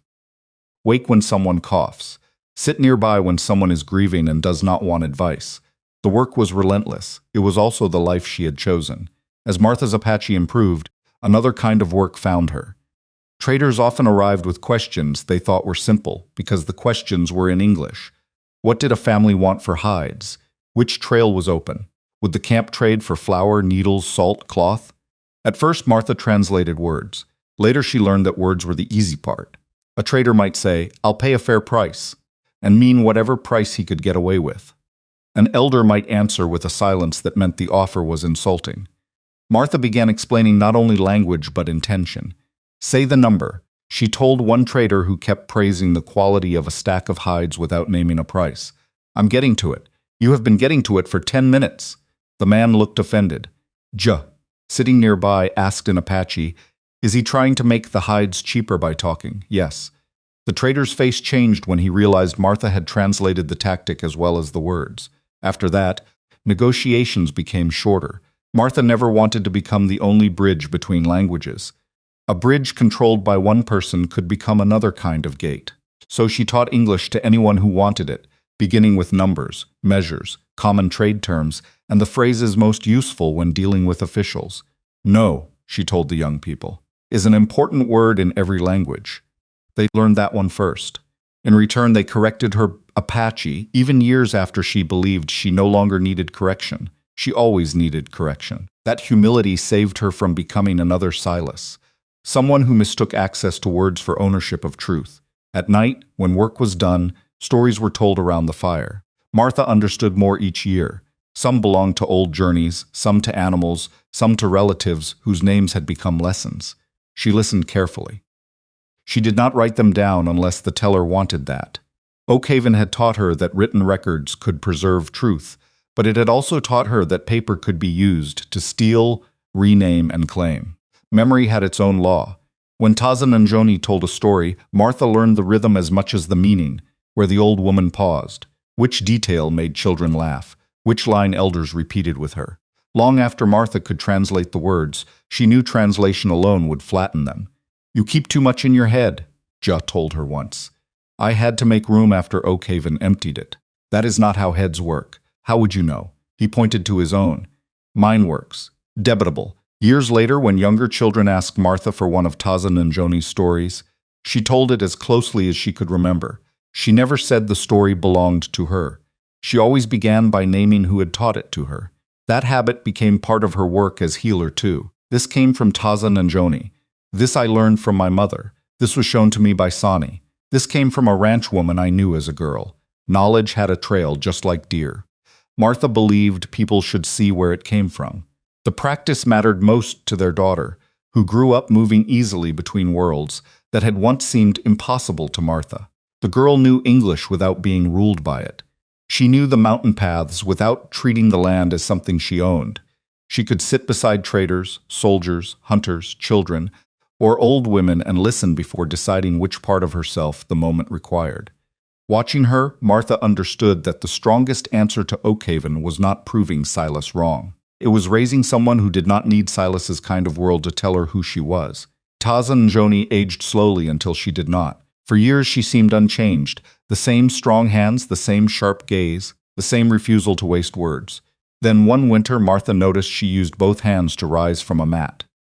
The next summer she stopped climbing to the higher herb patches. By autumn she gave Martha the medicine bowl without asking for it back. Martha understood before she wanted to. "No," she said. Taza-Nzhoni raised one eyebrow. "You have not even heard what I am saying. I know what you are saying. Then save time and listen." Martha sat. The matriarch's hair was mostly silver now. Her wrists seemed thinner, but the old authority remained. "You teach the young ones," Taza-Nzhoni said. "I already help. You teach. You are still here. I am old, not stupid." Martha looked away. Taza-Nzhoni touched the bowl. "The bowl does not belong to me. The knowledge does not belong to me. If I close my hands, it dies in them." Martha's throat hurt. "You saved my life, yes. You made me work when I could barely stand. Yes, you let Juk call me a ghost." Taza-Nzhoni smiled. He was foolish. He is still foolish. Yes, they laughed quietly. Then Martha placed her hand over the old woman's. I am not ready. No one is.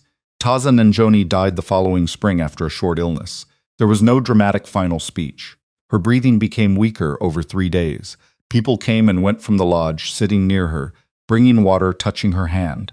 Martha stayed most of the last night. Near dawn, Taza-Nzhoni woke once. She looked at Martha, then at the medicine bowl on the floor, then back at Martha. She gave the old nod, one compliment. Enough when true. Martha lowered her head and cried after the breathing stopped. Grief did not feel like Oakhaven's shame. Shame isolated. Grief gathered people. For days the camp moved around the absence together. Meals arrived without being requested. Children were kept close. Stories about Taza-Nzhoni were told until Martha discovered the matriarch had once fallen into a creek while trying to impress a man and had threatened everyone present into silence. Martha laughed so hard she had to leave the fire. The story became one of her favorites. After the burial, Martha placed the medicine bowl beside her own hearth. For weeks, she could not use it without seeing Taza-Nzhoni's hands. Then a child burned his arm on a cooking pot. There was no time for memory. Martha mixed the clay. Work carried grief forward. The first time Martha had to make Taza-Nzhoni's choice without Taza-Nzhoni beside her came 2 summers later.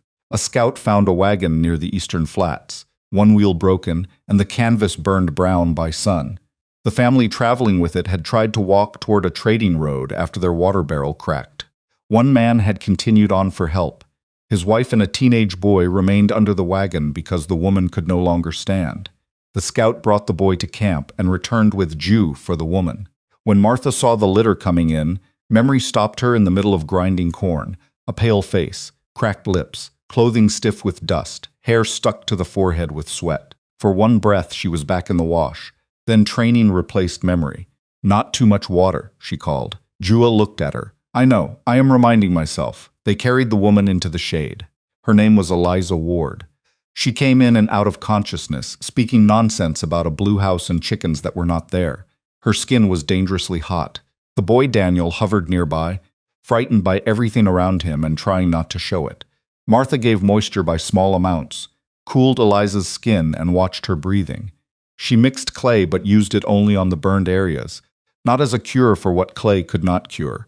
She had learned enough by then to respect the limits of every remedy. Daniel stared at her. You're white, he said finally. Martha looked at her arm. So it appears. I thought. He stopped. You thought what? The boy glanced around the camp. Martha could almost hear Oakhaven speaking through him, though he had probably never been there. Nothing. Good, hold this cloth. He obeyed. Liza's fever broke near dawn. When she opened her eyes fully, she saw Martha first. Where? In the mountains? My son? Outside. Eating more than 3 people. Eliza tried to sit. Martha pushed her gently back. The man who went for help? Scouts are watching the road. If he returns, they will bring him. Eliza looked past Martha at the lodge, the woven mats, drying plants, clay bowls. Fear entered her face. Martha recognized it with weary familiarity. You are safe, she said. Eliza's eyes returned to her. Are you a prisoner? Martha almost laughed. No. The woman seemed uncertain whether to believe her. Martha did not argue. She had learned that fear rarely vanished because someone ordered it to. Eliza stayed 4 days. On the 2nd day, she could sit outside. On the 3rd, she walked from the lodge to the creek with Daniel under one arm and Martha under the other. By then, the man who had gone for help returned with 2 traders and enough panic for an army. He stopped his horse when he saw his wife sitting near the fire beside Taza-Nzhoni's old medicine bowl. Martha watched suspicion, relief, confusion, and gratitude cross his face in rapid order. He offered money. Jew refused. The man offered again. Martha said, if you need to pay someone, replace the water skin so your son tore carrying wood. Daniel protested. It was already weak. It became weaker in your hands. That is not the same. It is to the water skin. Eliza laughed, then winced because laughing still hurt her ribs. Before the family left, Eliza found Martha alone near the creek. I asked if you were a prisoner. Yes, I'm sorry. You were frightened. That doesn't make it right. Martha looked at her. No, it only explains it. Eliza touched the short scar near Martha's thumb. How did you come here? Martha considered the old story. People always wanted the dramatic pieces, the shears, the stones, the desert, the corrupt mayor. Those pieces were true, but they were not the whole story. My town sent me away, she said. These people found me and decided I was still alive. Eliza waited, expecting more. Martha smiled. That is enough for today. After the wagon family left, Joe sat beside Martha at the fire. You looked like my mother, he said. Martha felt the words in her chest. When? When you told them how much water. She would have said I gave too much. She would have. Martha rubbed her thumb across the rim of the medicine bowl. I used to think she saved me because she knew something about me. She knew you were stubborn. She knew that later. Joe waited. I think she saved me because she refused to let someone else's judgment decide whether I deserved water. Joe looked toward the eastern flats where the wagon had disappeared. And now? Now I understand why that mattered. A week later, a trader returned with a new water skin from Eliza's family. Inside it, they had tucked a small paper packet of coffee. Joe opened it, smelled the beans, and looked at Martha. Good trade. We refused payment. It is not payment if we drink it. That is exactly how payment works. Joe had already started the coffee. Martha let him. The story of the stranded wagon traveled beyond the canyon. For a time, it changed how a few traders approached the camp. Not all. Prejudice did not disappear because one family survived. Soldiers still came. Settlers still wanted water and land. Rumors still made monsters faster than truth made neighbors. Martha no longer expected a single act to cure a whole world. What mattered was that Daniel Ward, somewhere east of the ridges, would grow up remembering who gave his mother water. One memory could not defeat hatred, but it could make hatred harder to inherit without question. Martha kept that thought and returned to work. The drought years came later. By then, Martha had been in the mountains long enough that younger people did not remember her as an outsider. To them, she was simply Martha, the healer with impatient hands, the woman who spoke English to traders, the one who could tell whether a fever needed rest or whether someone should be moved to cooler ground. The long dry season tested everyone. Water shrank in the creek. Springs that had always run became muddy depressions. Ju's hair showed its first gray at the temples. Martha worked with families to reduce waste the way her father once had during dry years on the Thorne farm. Wash water went to animals where safe. Cooking water was reused in broth. Clay jars were kept shaded and covered. Children were given specific carrying tasks so no one left containers open in sun. None of it created water. That mattered to Martha. She had grown suspicious of stories in which one clever idea solved the wilderness. Survival was usually hundreds of small choices made correctly by many people. Scouts found a more reliable seep 2 valleys north. Families moved in stages. Hunters adjusted routes. Older people traveled early in the morning. Martha's water rules saved some waste. Ju's decisions saved time. Sani's stores of dried corn saved meals. A teenager discovered a patch of edible greens where runoff remained under stone. No single hero carried the season. The camp did. That became another lesson Martha taught. When outsiders later called her remarkable, she disliked it. She had been remarkable only in Oakhaven, where a woman telling the truth seemed extraordinary. In the mountains, she was one worker among others. She preferred that. News from the east grew less frequent as years passed. Oakhaven changed hands politically several times. The mine Silas had tried to favor opened briefly, poisoned a shallow creek, failed to produce the promised wealth, and closed. Families left. The railroad chose a route farther south. The bank failed after another manager extended reckless loans. Thomas Reed wrote once. A trader carried the letter wrapped in oilcloth. Martha recognized the handwriting before opening it. Thomas told her that the old Thorne property had been sold to a family with 4 children. The house still stood. The cottonwood her father planted beside the well had grown large enough to shade the porch. Reverend Vance had left Oakhaven after his congregation divided.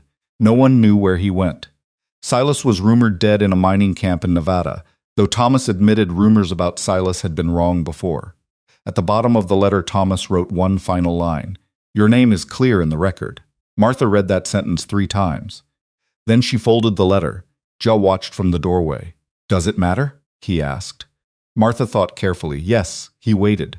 It matters that the lie is no longer written as truth. And the name? She touched the beaded belt, older now and repaired twice. The name was never the problem. That evening she showed the letter to their daughter. Who is Thomas? The girl asked. An old friend who took too long to become brave. Did he become brave? Sometimes. Is that enough? Martha smiled. For most people, sometimes is where it starts. She stored the letter in a wooden box beneath winter cloth. Years later, mice destroyed half of it. Martha was more annoyed about the cloth. By the time 30 winters had passed, people in camp told Martha's arrival as a story she barely recognized. In one version, she had walked 7 days without water. In another, she had fought 3 Oakhaven men before collapsing. One child insisted Taza-Nzhoni had discovered her after a raven spoke from the wash. Martha corrected the stories whenever she heard them. 3 days, she said, and I fought no one. I could barely stand. The children preferred the raven. Jude did too. It improves the story, he said. It makes me sound foolish. You were foolish. You walked into the desert without water. I was exiled. You could have stolen water. From whom? He considered. That part needs work. Age softened neither of them entirely. Joe's hair turned white. An old wound in his knee made cold mornings difficult. He refused to admit it until Martha began placing a warmed stone beside his bed without comment. Martha's hands grew knotted at the joints. Her left thumb scar disappeared into a network of wrinkles and work marks. She could no longer climb the North Ridge at the pace of younger women, she complained. The younger women ignored her and carried the heavy baskets. She recognized Taza-Nzhoni's method and resented it. Their daughter became a mother. Then a young girl began appearing beside Martha whenever she prepared medicine clay. The child's family called her Little because she had been small at birth, and the name refused to leave even after she grew taller than several boys her age. Little had dark, serious eyes and asked too many questions. Martha liked her immediately. Why red clay? Little asked. Because that deposit is clean and holds moisture well. Why sage? For this mixture it helps. Why does it help? Martha paused. That is a better question. Little smiled. They sat outside on a woven mat where afternoon light entered the canyon at an angle. A wooden bowl rested between them. Martha poured in powdered clay, then let Little add water a little at a time. The girl added too much. Martha watched the mixture go thin. Little looked horrified. Did I ruin it? No. What do we do? Learn. Martha added more clay. Feel it. Little put both hands into the bowl. The wet earth squeezed between her fingers. Too loose, Martha said. A medicine you cannot keep on the skin will not stay long enough to help. Little stirred. Martha watched her small hands. For a moment they became her own hands from 3 decades earlier, pale, blistered, trembling while Taza-Nzhoni showed her how to touch the earth without fear. Memory moved through her so strongly she had to look away. Little noticed. Does your hand hurt? No. Then why are you sad? Martha considered lying. She had spent enough of her life around lies. Because someone taught me this when I was very afraid, she said. I wish she could see you learning it. Who? My mother. Little frowned. Your first mother or mountain mother? Martha smiled. Mountain mother. What happened to your first mother? She died before I came here. Did she know medicine? Some. Different things. Little thought about that. So you had 2 mothers? Yes. That is lucky. Martha looked down at the bowl. Yes, she said. It was. The girl worked the clay until it thickened. Martha tested it between thumb and forefinger. A little gritty, she tapped the bowl. Again, Little groaned. Martha felt Taza-Nzhoni somewhere inside the gesture and nearly laughed. At sunset, Juck came to sit beside her. Little had gone to eat. The medicine bowl remained near Martha's feet. The canyon cooled quickly after dark. Juniper smoke drifted between lodges. Somewhere a baby fussed and was quieted. Dogs shifted near the fires. Martha watched the young people move through a camp that had changed and remained itself at the same time. Different faces, different tools. A few metal cooking pots where clay had once been used. Better blankets from trade. New words entering the language. Old songs still carried at night. She touched the pouch at her waist. The silver locket was inside. She rarely wore it now. The chain had broken years ago. The hinge had stiffened. Tarnish covered the surface until her mother's small engraved initials were nearly invisible. Martha took it out. Joe looked at the object. You still have that. I told you I would remember your ghost insult for 30 years. This is the year approximately. He smiled. Martha turned the locket in her palm. For decades she had kept it because throwing it away had once felt like agreeing that Oakhaven could erase the woman she had been. Then she kept it because it held her mother's memory. Later because it contained the paper that proved Silas's crime. The paper itself had not survived forever. Years of heat and moisture weakened it. When the hinge finally jammed, Martha stopped opening the case. By then the evidence had been copied into territorial records and the farms restored. The original had done its work. The locket had become only a locket. That should have made it harmless. Instead, every time she held it, she saw the town square. Not with pain exactly, with distance. like remembering a room in a house that had burned years ago. Ja watched her. You are thinking too loudly. I am deciding whether memory needs an object, does it? No. Then why ask? To make certain. Martha opened her hand. The fire burned hot in front of them. She could have placed the locket back in the pouch. There was no shame in keeping it, no courage required in destroying it. That was precisely why she was ready. She tossed it into the center of the coals. The metal disappeared beneath flame, then emerged red along one edge. Martha felt no dramatic release. No voice from the past faded, no wound closed. She simply watched an old object become hot metal. Ja put his hand over hers. His palm was rough, slower now, familiar enough that she could identify it in darkness. Do you regret anything? He asked. Martha looked toward the ridgeline. The question was too large for a simple answer. She regretted that her father had died, believing Silas was honorable. She regretted not recognizing the ledger scheme earlier. She regretted every stone thrown in the square, even the ones that missed. She regretted that Thomas had needed fear to learn courage. She regretted Taza-Nzhoni's death. She regretted children lost to winters and sickness over the years, friends buried, animals that did not survive drought, words spoken in anger that could not be unsaid, but she did not regret the life built afterward. I regret pain, she said. I do not regret surviving it. Ju nodded. They sat in silence. Little returned and crouched near the fire. What did you burn? Something old. Was it important once? Why burn it? Martha pointed at the medicine bowl. Because tomorrow you need both hands for that, and I am tired of carrying things that have finished their work. Little looked confused. That does not answer the question. It will when you are older. The girl rolled her eyes. Martha laughed. The next morning Little came before breakfast. Before they rose, Little asked one more question. Why do some traders call you Mrs. Thorne and some call you Martha? Martha looked at Ja. He pretended to be deeply interested in the fire. Because people like labels, she said. Which one is right? Martha is right. Only Martha? Most days. Little frowned, unsatisfied. Martha touched the old beaded belt beneath her blanket. Thorne was my father's name, and I loved him. I kept it because I wanted to, not because Oakhaven returned it. Here, some people call me by the lodge I belong to. Your grandfather has names from his family and his people. None of those names own us. Little considered this with the grave seriousness children reserve for problems adults have made unnecessarily difficult. So I can have more than one name? You already do. What if someone uses a bad one? Martha smiled. Then you decide whether it deserves an answer. Ja finally looked up. Sometimes no answer is best. Martha nodded. Sometimes. Little seemed pleased with that and returned to the clay. Martha watched her and thought how different the lesson was from the one Oakhaven had taught. A name could be given, inherited, chosen, misused, or reclaimed, but it was not a cage unless you let other people lock it from the outside. She brought the bowl herself. Martha was still wrapped in a blanket near the fire. You are early, you said tomorrow. I did not say before food. You said both hands. Ja made a sound from under his blanket that was unmistakably laughter. Martha glared at him. Your granddaughter is impossible. She learned from you. Little sat down. Martha uncovered her hands. All right, she said. Show me what you remember, the girl began.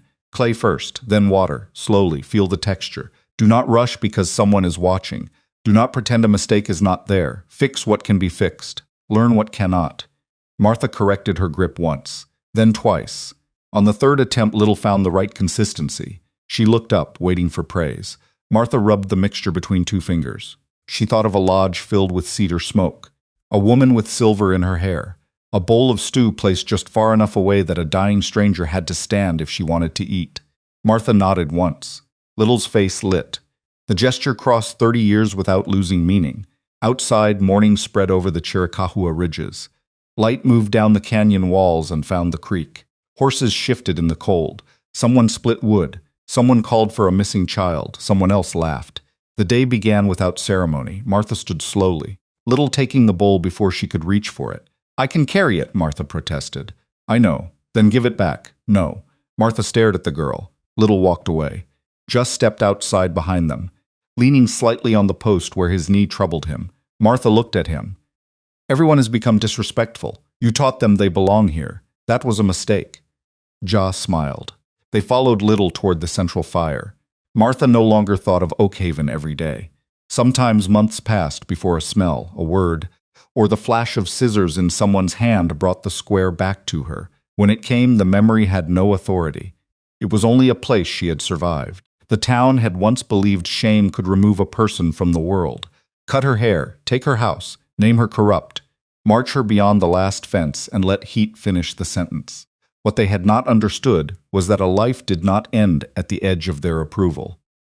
Martha had discovered that slowly, in cool soil beneath a dry wash, in the damp moss Taza-Nzhoni pressed to her mouth, in a crooked basket, a cut thumb, a storm wall made of branches, an old man sharing dried meat, a child breathing easier after a winter cough, a boot repaired without request, red clay placed on Ju's shoulder, a water vessel held between two hands, a young girl learning the texture of medicine. None of those moments erased what happened. They made it smaller than everything that followed. At the central fire, Little set down the bowl and called for Sonny's granddaughter to come see what she had made. Two boys argued over a saddle strap. A woman passed Martha a cup of weak coffee. Just sat beside her, stretching his bad leg toward the warmth. Martha drank. The coffee was terrible. She said so. Ja took the cup, tasted it, and agreed. They drank it anyway. Above them, the mountains held the morning light. Martha looked once toward the distant eastern flats where Oakhaven lay beyond sight. Then she turned back to the fire. Home was not the place that had first spoken her name. Home was the place where that name no longer required defense.